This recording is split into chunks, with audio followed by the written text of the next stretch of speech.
Let's come back home now, and there's yet another poll out showing the Labor Party is in a dire state. Political reporter Latika Burke joins us from Canberra for more. Latika, good morning. Yet another Monday morning headache for the Gillard government.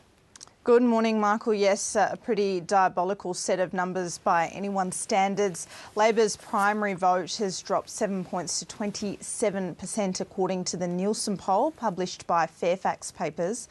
And that would take the two-party preferred back to 57-43. So it's pretty bad. We're getting close to that nadir of 26% primary that Julia Gillard has presided over as Labor Prime Minister. And certainly Labor MPs who were feeling worried and anxious will look at this poll with dismay, because they've taken some hope over the last few months that the primary has steadily been creeping up.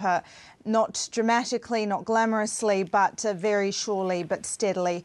And now they seem to have lost all those gains. And also, worryingly, ahead of the budget session, this poll shows voters rate the coalition as better economic managers.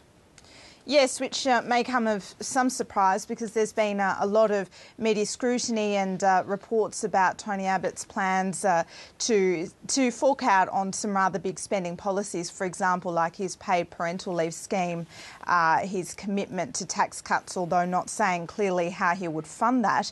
And, of course, those ongoing reports of the $70 billion black hole, the savings task ahead of the coalition to fund their promises. So, yes, that is a surprising find and certainly more worry for Labor. Is there any glimmer of hope, any glimmer of good news for Labor in these figures? Well, the government's really hoping that July 1 will change the game, and because July 1 is when the carbon tax comes in, that is when also the compensation will have hit the bank accounts of millions of Australians who will be compensated for the effects of the carbon price.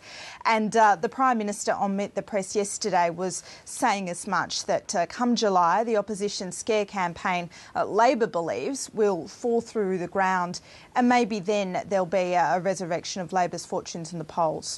Look, I think the kind of hyper-partisanship we're seeing in the modern political debate does feed the anxiety. I mean, people have been force-fed a diet now from the opposition, force-fed for many months a diet of completely outlandish scare campaigns about what carbon pricing's going to mean. So people have been, told it's going to mean huge job losses, where, of course, employment's going to grow. They've been told that it's going to mean huge price increases, where, of course, we know that the price increases will be less than 1%, and all of that has obscured the fact that people are getting money to assist them. Tax cuts, family payment increases, pension increases.